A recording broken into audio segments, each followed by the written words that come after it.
This afternoon, the MP for Madina, Xavier SOSU, has been hauled before court and would have to answer criminal charges. Police confirmed this afternoon they have filed and obtained criminal summons, which they say have been duly served on the MP, asking him to appear before court on Monday. Director of Police Public Affairs, ACP Kwesi Fori, has been giving details to my colleague Joseph Akable on the sidelines of the IGP's meeting with civil society groups. Joseph will join me shortly with details of that meeting. But first, listen to that interview with ACP Kwesi Fori. The police administration decided this morning to meet leaders and captains of civil society to enable us brainstorm. The police administration is very much aware the powerful nature of civil society organizations. Though they are non-profit in nature, they are very powerful in shaping our social systems and general society, and have power even to shape political, economic, and other structures in society. Therefore, in humble terms, the IGP and members of his administration are here to listen to you, to hear you, to tell them a story that may help in reshaping our dear Ghana Police Service concept that may help to move the Ghana Police Service ahead and to be able to deal with community issues, society issues regarding crime fighting and providing the best of services in terms of safety and general security for our country.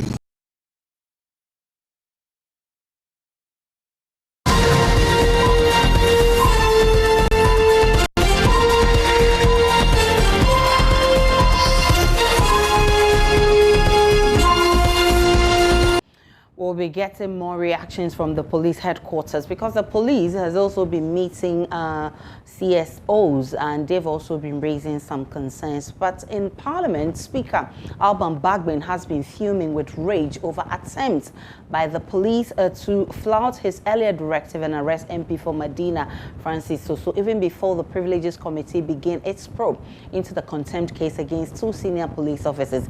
In the view of the Speaker, the action of the police is not only a violation of the Constitution, but also disingenuous. The Speaker, in a statement issued earlier today, observed that the attempt to arrest Mr. SOSU during a church service last Sunday is an affront to Parliament and its powers. Now, we can listen to some MPs who've been reacting to the charges.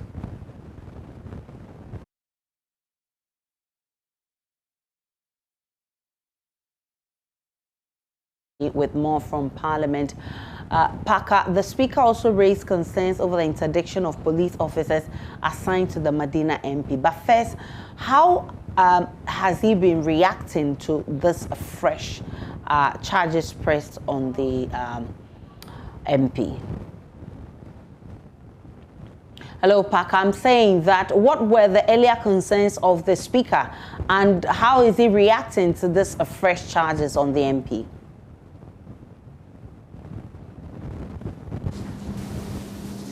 The police administration decided this morning to meet leaders and captains of civil society to enable us brainstorm. The police administration is very much aware the powerful nature of civil society organizations.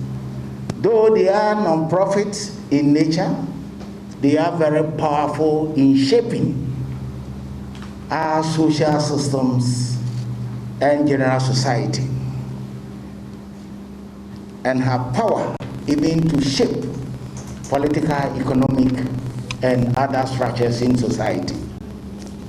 Therefore, in humble terms, the IGP and members of his administration are here to listen to you, to hear you, to tell them a story that may help in reshaping our dear Ghana Police Service concept that may help to move the Ghana Police Service ahead and to be able to deal with community issues, society issues regarding crime fighting and providing the best of services in terms of safety and general security for our country.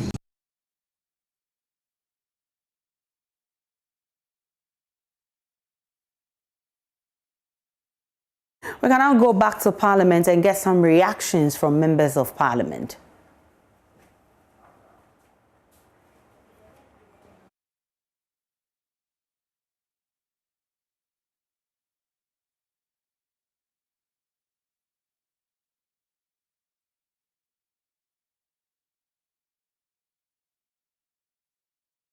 That video for you. Thankfully, Parker has joined us again. Parker, tell me, what were the concerns of the Speaker Bagbin earlier, and how is he reacting to these fresh charges coming from the police?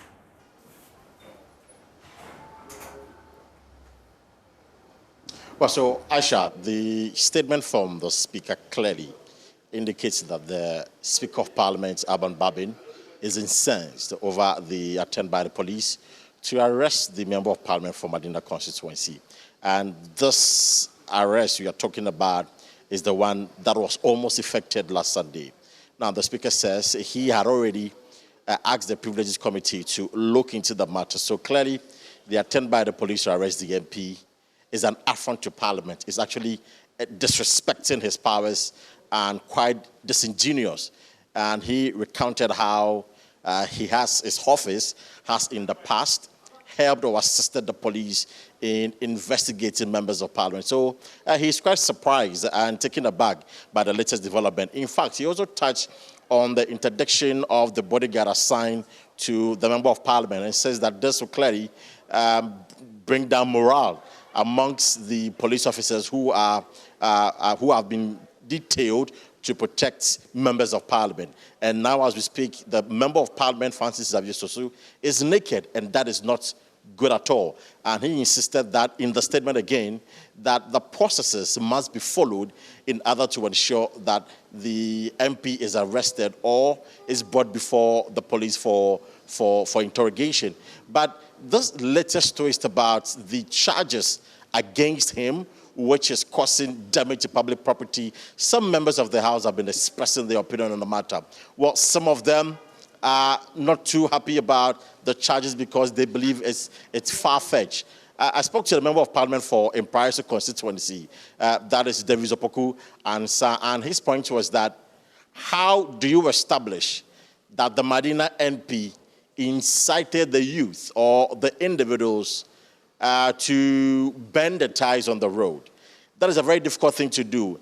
And he believes that the people who were involved in the act should be the ones to be arrested and not the Member of Parliament. So this criminal summons against the NP is far-fetched. There are those who have also said that, well, the police is trying to rub shoulders with Parliament, and they want to compete with Parliament over superiority, which is a matter of a challenge to them. And that if that is where they want to go, Parliament can even, in a way, boycott their budget when it's submitted before the House. So the Member of Parliament for West, that is Peter Chobu, he actually made this point to me and indicated that even though he's been charged by the police officially, the processes again would have to be followed, where the MP would require, or the court would have to serve the MP for the MP to appear before it. And the Speaker has mentioned that even though this meeting is a very busy meeting for members of Parliament, because currently they are preparing themselves to interrogate the budget that will be presented to the House. That is the 2022 budget that will be presented to the House. Again, there's an issue of the anti-gay bill, which is currently before the House. So this meeting obviously is going to be a very challenging one for the members of Parliament. So he doesn't want any individual to obstruct a member of Parliament from executing his constitutional mandate. And so if they serve him, well, the Speaker will have to look at the nuances and the dynamism and do all the analysis before he makes the Member of Parliament available for the court processes. So for them, they are ever ready. They are happy with the move now that the police have decided to serve him. That's fine. But they are hoping that the court will also go through the process, the right process, to ensure that the Member of Parliament submits himself to the rule of law. For me, and let's listen to Peter Tobo, who's been speaking on this. Thank you very much for the opportunity. I mean, the police has a responsibility to prevent crime, maintain law and order, and of course, prosecute people who have offended the law. So it's a constitutional mandate. The Member of Parliament for Madina has some constitutional privileges. He has some immunities. And there is a procedure to arrest an MP. There is a procedure to serve court proceedings on an MP. And the police knows that. So as for charging him, if they think that he's contributed to causing damage to public property, or he's caused damage to public property, it is their right to charge him. And you know, they have the duty to prove beyond reasonable doubt that the Member of Parliament is guilty of the charge. But that notwithstanding, they will still have to serve him with the court processes.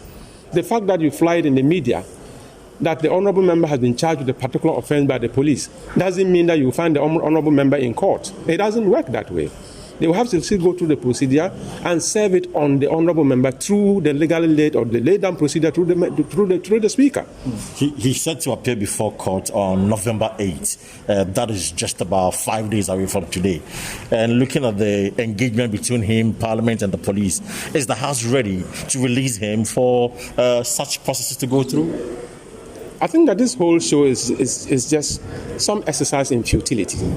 The police and Parliament must begin to learn how to work together for national development. It is not a competition. I said this yesterday. The police and Parliament cannot compete over who is superior. The police and Parliament must complement each other's effort to build the country Ghana. If you think that you can charge him and fly it on social media or publish it for people to see that the MP has been charged and for that matter he should appear before court, the MP is not going to appear before court until he's released by the Speaker of Parliament. And the Speaker is saying, as we speak, we are very tight in Parliament and he cannot release the MP. And if you want to even take a statement from him, as established by the former Speaker of Parliament, Mr. Mike Okoye, right? Professor Mike Okoye says, you can come here, I will allow the MP to meet you in my chamber. And you can sit down there and take all the statements that you want to take to let the MP assist you in investigations. So if they have been able to get a statement from him, that is fair enough. If they have not been able to get a statement from him and they think that they can charge him straight away with the piece of evidence they have gotten and place him before court, it is also the right of the police to do that. But all in all, the Member of Parliament will still have to be served through the laid-down process. Parker, what else has been happening in Parliament? All right, so before we get Parker in, Akable, who's been monitoring this meeting with the police, has also joined us with more. Akable, what explanation has the police been giving you for pressing these charges on the Madina MP? Hello, Akable. Hello, Aisha. Go ahead. It was quite a brief, explanation that ACP received for offenders, and the point he made is that, they have already indicated through various statements as to the nature of the investigations that they are undertaking relative to the MP. But the point he's making is that the latest is that they have pressed the charges against him, and they filed the charges, and he's supposed to appear in court on November 8th. And so that is by way of what they've been able to do so far. The other issue that we sought clarification from him on had to do with issues related to two of the men, the policemen who have been asked to appear before Parliamentary Privileges Committee.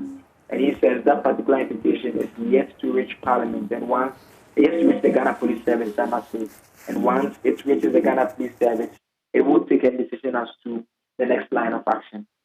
So, Parker, we know that the police has also been meeting the CSOs. What have been the issues that they're raising at the meeting, and what has been the police's response?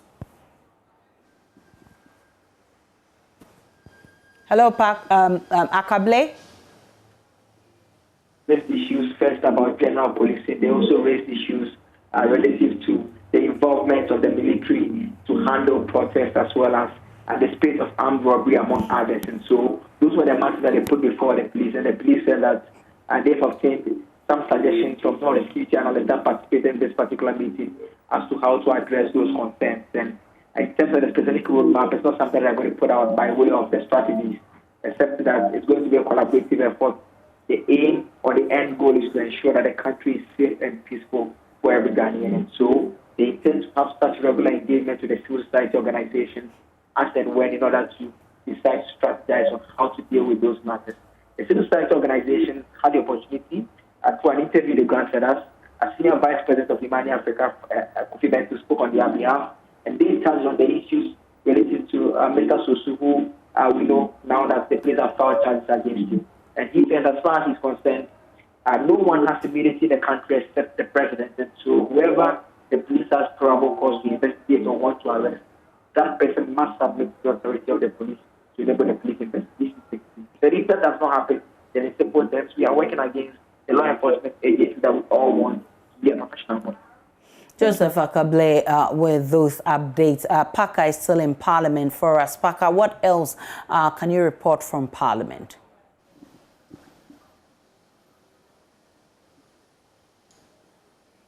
Well, so, Aisha, a few statements were made today to the effect that the prices of cement have gone up, and so government would have to do something about that. The statement was made from the minority side, but then the majority in Parliament disagreed with the situation. They were expecting the minority to provide a sequence of the price hikes over the years gone by and make a very meaningful, in their own word, meaningful comparison. But that wasn't done, and they believe that smacks of malice and deceit on the part of the minority. Well, just a while ago, we understand there's a report from the PIAC, the 2020 report from PIAC, which has been submitted before the House by the Finance Committee, and that is what currently is before the House for debate. So certainly the House, after the debate, will pass a resolution on the issue. Parker joined us from Parliament, and we'll bring following events there and bring you updates in our subsequent bulletin.